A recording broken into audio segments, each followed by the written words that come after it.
Bonjour à tous, c'est Claire. Aujourd'hui, je suis super contente de vous présenter un livre que m'a envoyé Gabrielle Kishan, je ne sais pas comment ça se prononce, et qui m'a même dédicacé.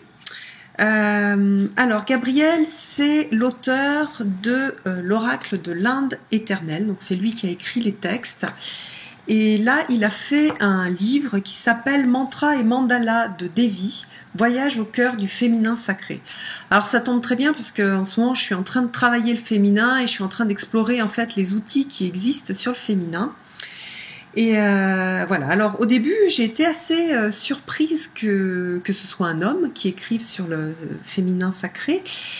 Et puis après, c'est vrai que j'ai réalisé que la nouvelle génération d'hommes, c'est des hommes qui ont ces énergies de féminin et qui essayent de les faire vivre. Et c'est une génération d'hommes qui est très importante aussi dans cette ère dans laquelle on est rentré, où il y a ce féminin qui revient et qui demande en fait à croître et à être respecté et surtout à être écouté, que ce soit donc au cœur des femmes ou que ce soit au cœur des hommes.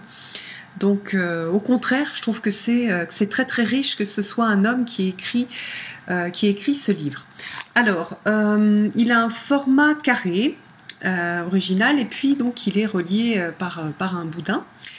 Ça a été fait à dessin, c'est-à-dire que ça permet d'utiliser le livre, parce qu'après vous allez voir, il y a des mandalas, donc de le mettre comme ça, de le poser sur son autel et de travailler sur le mandala. Donc on n'a pas la reliure qui gêne. On a un livre, voilà, c'est un livre de travail. Alors le livre est assez simple.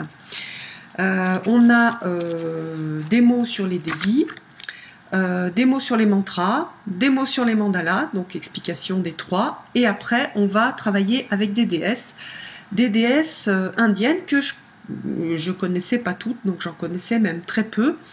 Il y en a certaines qu'on retrouve dans l'Oracle de l'Inde éternelle, mais globalement il y en a pas mal qui sont inconnues et qui sont assez intéressantes.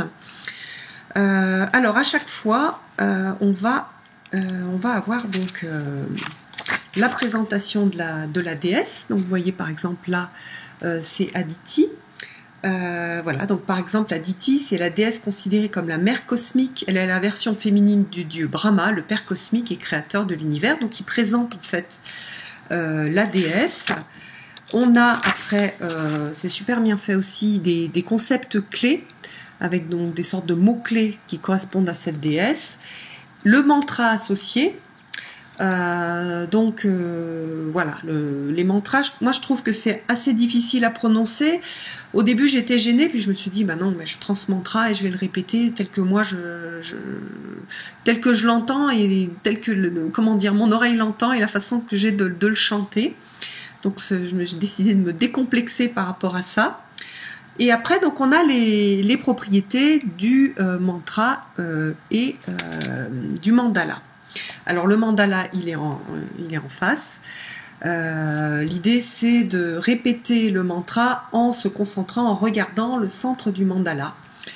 Alors, après, on peut choisir le mandala en fonction de ce sur quoi on veut travailler, ou alors regarder les mandalas et prendre celui dont on a besoin. Alors moi, j'ai essayé les deux et j'ai été assez scotchée par la technique de choisir le mandala dont on a besoin, parce que moi qui travaillais le féminin et le féminin blessé, sans le connaître, j'ai choisi ce mandala-là.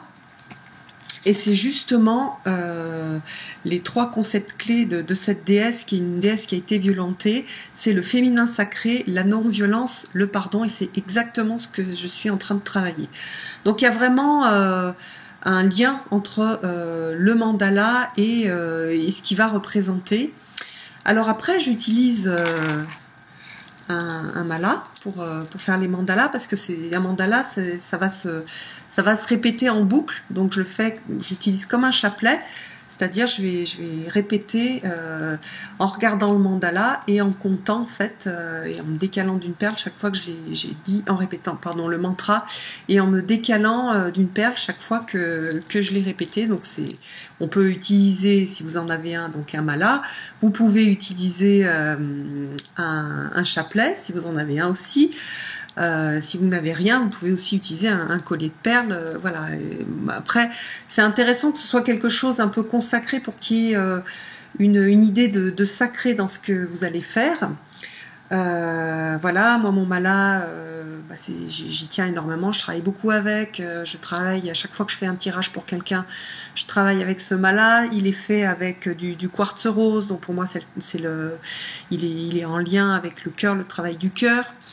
Voilà, donc pour moi c'est vraiment un objet, on va dire, très important pour moi et sacré.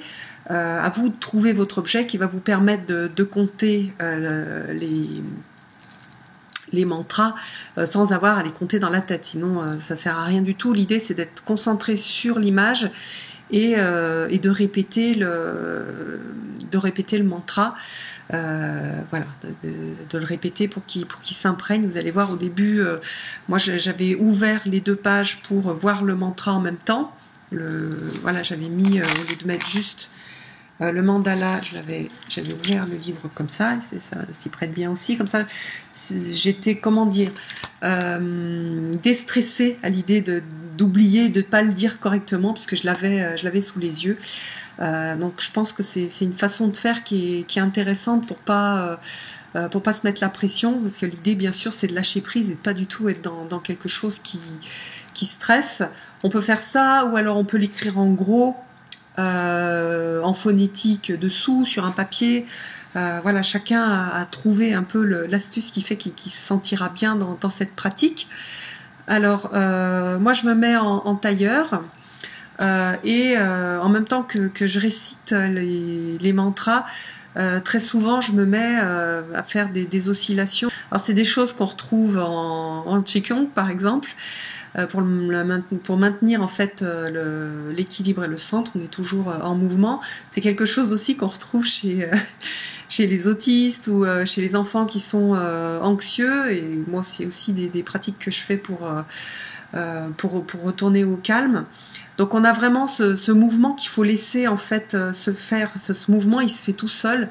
Il peut être très très très léger. On peut juste un petit peu le ressentir au niveau à l'intérieur du corps, où il peut être beaucoup plus visible. Et vraiment l'idée c'est de ce mouvement-là, je trouve que c'est un mouvement pas seulement un mouvement pour se calmer, c'est vraiment un mouvement de vie. Et voilà, on sent qu'il y a quelque chose, qu'il y a une sorte de circulation qui se fait dans le corps au fur et à mesure qu'on va réciter le mantra et qu'on laisse en fait le corps bouger avec ce mouvement. Autre chose pour réaliser ce travail, c'est comme en méditation.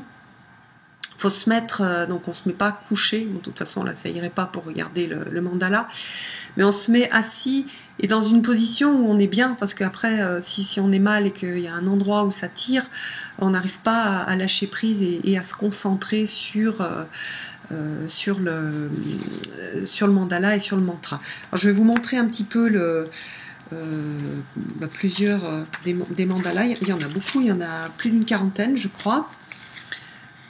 Voilà, donc ça c'est le premier. Alors celui-là c'est le mandala le plus connu de Mahadevi et il s'appelle le Shriyanta. Voilà. Donc après on a le mandala de Daditi, que je vous ai montré tout à l'heure. Donc c'est Gabriel, je ne redis pas son nom de famille parce que j'ai peur de chaque fois de mal le prononcer. Donc c'est Gabriel qui a fait tous les mandalas. Et on peut même imaginer, si on travaille sur un mandala, de le reproduire à sa sauce.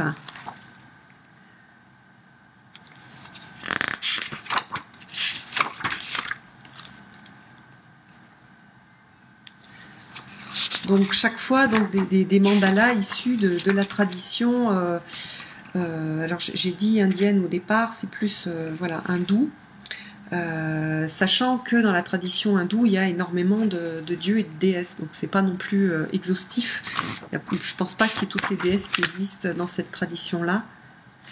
Donc on a des énergies extrêmement différentes. Je vais vous en montrer, peut-être pas tous vous les montrer, mais il y en a quelques-uns qui sont intéressants parce qu'ils sont vraiment très très différents des autres.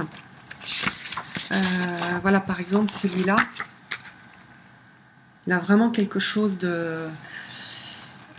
voilà, absorption des chocs, libération par la contrainte et le lâcher-prise avec Chandi, la déesse qui est connue pour avoir tué un démon à tête de buffle. Donc vous voyez, on a quelque chose d'assez puissant. Voilà,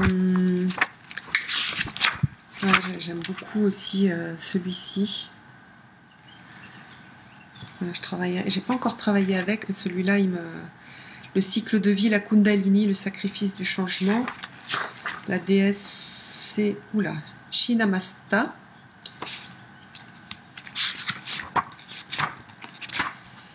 Voilà. Par contre, ça, c'est celui-là, il me gêne. Vous allez voir, c'est super intéressant parce qu'il y a des mandalas avec lesquels, bon, c'est neutre, d'autres avec lesquels vers lesquels on est attiré, et certains qui dérangent. Vous voyez à nouveau celui-là qui est plus dur. La vocation, la mission d'âme, l'intégrité. Alors moi j'ai choisi de travailler qu'avec qu'avec ceux qui m'attiraient. Je pense que dans un deuxième temps j'irai aussi explorer ceux qui me gênent. Voilà,